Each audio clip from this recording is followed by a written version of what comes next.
and Perfect. everybody can see me. Okay. I still look really washed out. There's a lot of sun that comes in my my front window there, so I apologize for that.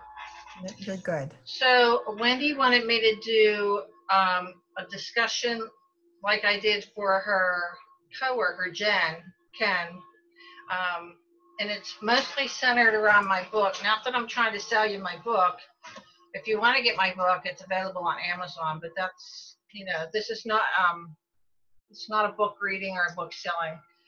But there's some things in the book that I've made into a presentation called Organizing to Reduce Anxiety After Large Life Events. We in the organizing field recognize that that's usually when people tend to build up their clutter is around major life events, a catastrophic illness or injury or accident, a house fire. Actually, the woman we worked on the episode of Hoarders, her hoarding may have started because of a house fire in her past. The loss of a spouse or a close family member, could be spouse, child, could be multiple losses. I had one client that lost 4 loved ones, a mother, husband, her mother, her sister, and then her best friend, all within like a 12-month period. And she was just so paralyzed, she couldn't even pay her bills. If it wasn't for me going in there to pay her bills, she may have lost her house. So it starts with this paradigm shift from any major life circumstance, you know, a cancer diagnosis, a change of jobs, a growing family, anything like that, changing houses. Those are all stressors that everybody deals with throughout their life. And there's usually a huge paradigm shift when that happens because we live such ordinary, routine lives. And then when you introduce something completely foreign, it just seems like your whole world has been shaken.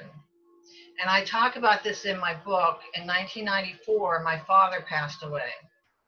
He was 58 years old. He was not sick, but he died in bed one evening. And I was 33 years old, and I didn't know how to handle that. I mean, I just feel like my world was rocked. And I couldn't understand how the world just kept spinning and turning, and people kept going to work and grocery shopping and taking their kids to school. It didn't make any sense to me at all. So it's that trauma, loss, or diagnosis that creates that paradigm shift. And so now you don't have the same reality you had before that situation. So now you have to realize that things are always going to be different. And that grief sets in. For me, it became complicated grief. I don't know if you know a lot about grief, but the book Restore Order, Restore Joy, How to Get Your Life in Order After a Loss, talks about 3 types of ordinary grief or regular grief. And then there's what's called complicated grief. And I think that's what I experienced when my father died. Anticipatory grief is the kind of grief that you experience with the death of a loved one. If it's just around the corner, such as in the case of terminal illness or an ailing elderly family member.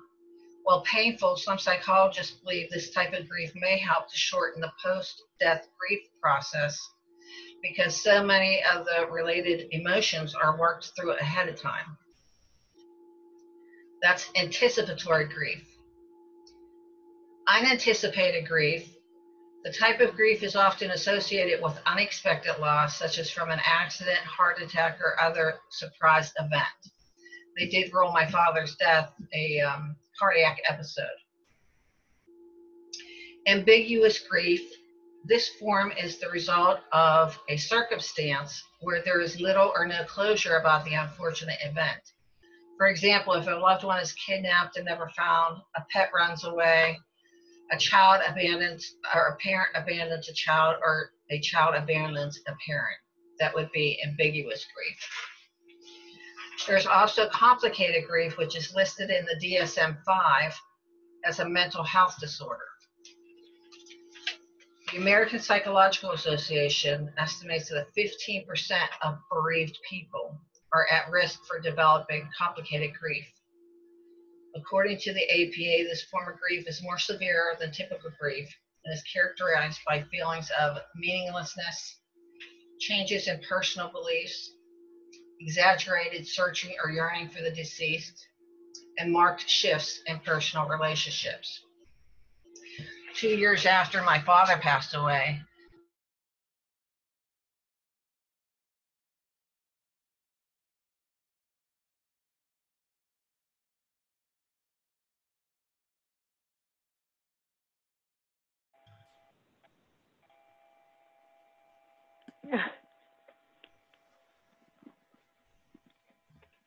Dorothy, you got muted. Unmute, yeah. Yeah, you got me muted, Dorothy. okay. Yeah, I did see a little notice come up that everybody was muted. I apologize.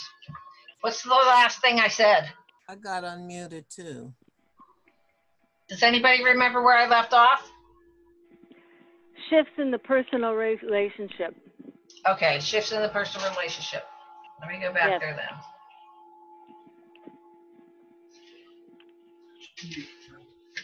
Okay, so a year after my father passed away, I left my husband. We had been married almost 12 years. I left in March. We would have celebrated 12 years in June. So that's another huge stressor in most people's lives, is separation or divorce. And then a year after that, I lost my job. So in the 2 years following my dad's death, I experienced 2 more major stressors. I could not cope with or get through my grief because I was drinking. I was abusing alcohol. And I'm here to tell you today, I'm 24 years sober. I got sober in May 1996, and that's in my book also. My life had come to, it had spiraled out of control after all these events, 3 events in 3 years. A lot of it due to the last 2 due to my drinking. But it wasn't until I got sober that I actually went through the grieving process for the death of my dad and the loss of my marriage. At that point, without the alcohol, I was able to experience the emotions. So that was my paradigm shift. That was my trauma loss and my diagnosis. So complicated grief led me to alcoholism. Now, a lot is not known about alcoholism. I may have gone to alcoholism eventually, but the death of my father really propelled it forward. So one of the things that I like to tell people about grief is that it affects you physically. It's not just about the shock and the disbelief and the longing and yearning. And if it goes on long enough, it can have devastating effects to your physical system. So it's important, self-care, the basics of self-care of your body, mind, and spirit are extremely important. In the book, we talk about these are all the ways your body may react to losses that you encounter in life. Muscle aches and pains, shortness of breath, feelings of emptiness in the stomach, tightness in your throat and chest, digestive problems, sensitivity to noise, heart palpitations, queasiness or nausea, headaches, increased allergy symptoms, changes in appetite leading to weight loss or weight gain, agitation, and tension. This is why taking care of yourself mentally, physically, and spiritually is so important when you're going through anything associated with a diagnosis, a loss, or a trauma, because there's always grief associated with those things. So you want to make sure that you're getting quality sleep. That is the number one thing that keeps us healthy, is getting quality sleep. After that, nutrition, exercise, activity, some sort of spirituality in your life. It doesn't have to be a religious body, although a lot of people do benefit from that.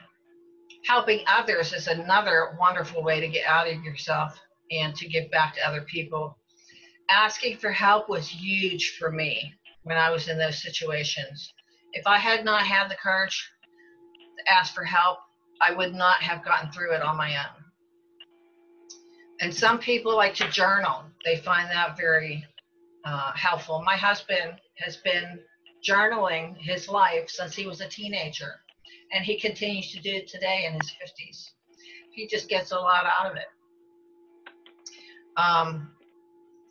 So one of the things I talk about in the book are the 3 C's. And I feel like this is pretty important, and what got me through those stressful years. And once I was able to put down the alcohol and work on my personal growth, I was able to thrive. And so what does all of this have to do with organization? Well, people grieve in different ways, and they deal with or avoid dealing with things in certain ways. And one of them can be shopping. They try to fill that void by shopping, and this is a way to accumulate things to make them feel good, to get that bargain, to acquire something. So many of my clients have developed this habit, and then they come home and the bag just sits in a corner or on the sofa, and they never even empty the contents of the bag because they've already gotten the high from going out and buying it or getting the bargain. I've seen cars cluttered up with things. So shopping addiction can be one. Some people tend to exercise. It's not unusual for people to have more than one diagnosis. Alcohol and depression is what I had. I got diagnosed with depression when I was 3 years sober. It's not unusual for somebody to have alcoholism and an eating disorder. So with people who have chronic disorganization and hoarding disorder, you see this a lot too. Anxiety, depression, sometimes alcoholism, anger management. So there can be other things besides just the clutter. So the 3 C's can really help once that you're ready to ask for help. And the 3 C's are counseling, confidant, and cleric.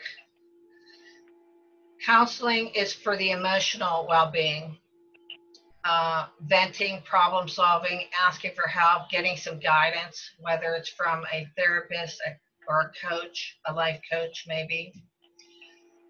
Confidant is help in a specific area. Maybe you need somebody to do some repairs on your home, or you need an accountant or financial advisor to help you plan your money. Especially this is very important if you lose a spouse and things change with your financial situation.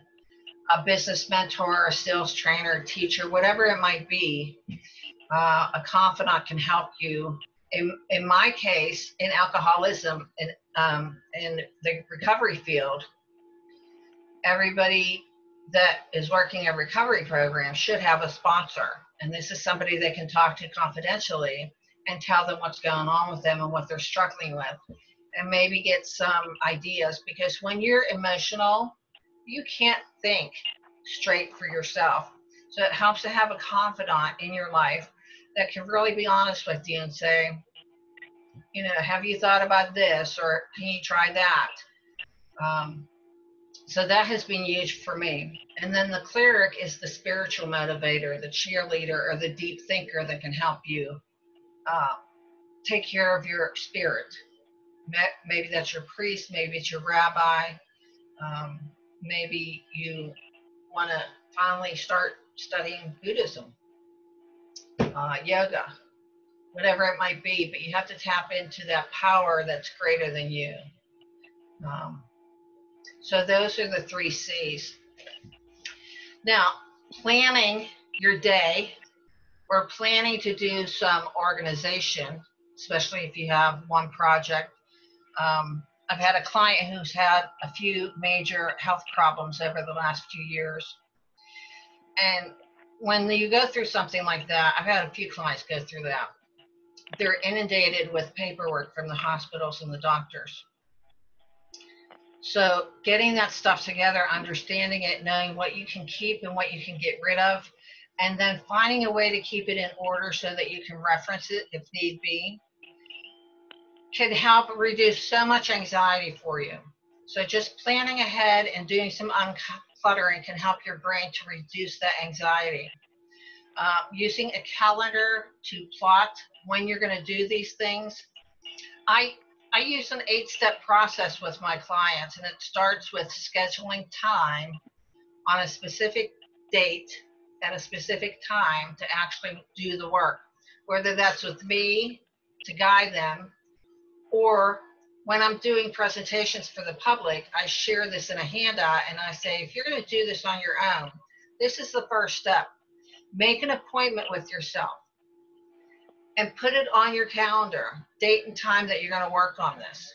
If you're one of these people that have to have all your medical forms in one place, maybe have the EOB separated out from all the pharmacy papers. Or if you have 2 diagnoses, some people might have cancer and diabetes. Maybe they have to keep those things separated so they can keep track of them better. Plan out when you're going to work on that. Maybe 30 minutes a week is all you need to start attacking the backlog or setting up a system that you can keep into place.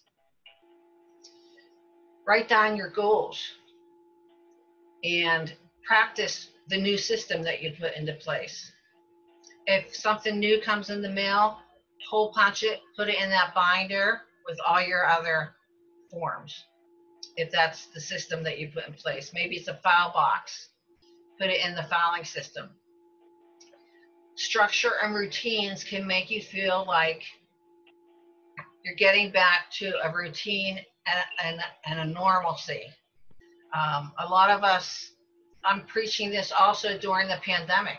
You know, I was just reading an article in the New York Times about how since the pandemic, nobody's getting visitors. So nobody's really keeping their house that clean or that tidy. I shouldn't say nobody, but you know, I mean, I've been guilty of this myself. The days run into days, don't know what day it is. Is it that important if my kitchen floor is swept? You know, given what's going on in the world, nobody's coming to visit me. When I get sick and tired of looking at the dirty floor, I'll get around to cleaning it. But, you know, part of that is my depression. And so having a routine, like if I'm doing, like, you can pick one day a week and put one chore on each of those days. Like maybe Monday is vacuum and Tuesday is dust. You skip Wednesday because you need a day off, and Thursday might be, you know, sweeping the kitchen floor and mopping. Maybe you save the bathroom for the weekend. You have to get, it really helps to have some kind of routine going with you. It makes it easier. There's less thought involved. And then the last thing I wanted to talk to you about, and then we'll open it up for questions, is something that I think I experienced myself after I got sober. And this is something that I've recently learned about through a webinar that I associated with early on in the pandemic. And it's called post-traumatic growth. A lot of people know what post-traumatic stress is. A lot of people have never heard of post-traumatic growth, PTG. I'm going to read the definition to you. Post-traumatic growth was developed by psychologists Richard Tedeschi, PhD, and Lawrence Calhoun, PhD, in the late 1990s, and holds that people who endure psychological struggle following adversity can often see positive growth afterwards. People develop new understandings of themselves, the world they live in, how to relate to other people, the kind of future they might have, and a better understanding of how to live life, says Tedeschi. And basically, it is the positive mental shift experienced as a result of adversity. So those 3 traumatic events I went through in a 2-year period, following the 3 C's of counseling, confidant, and cleric. I went through grief counseling.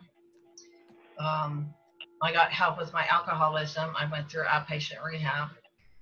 And all those things enabled me to get my life back on track.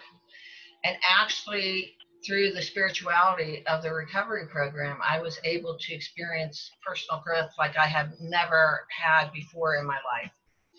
And so I've been able to accomplish major things in my life in the past 24 years. And I'll just touch on a few of them. And I hope that you don't see this as bragging.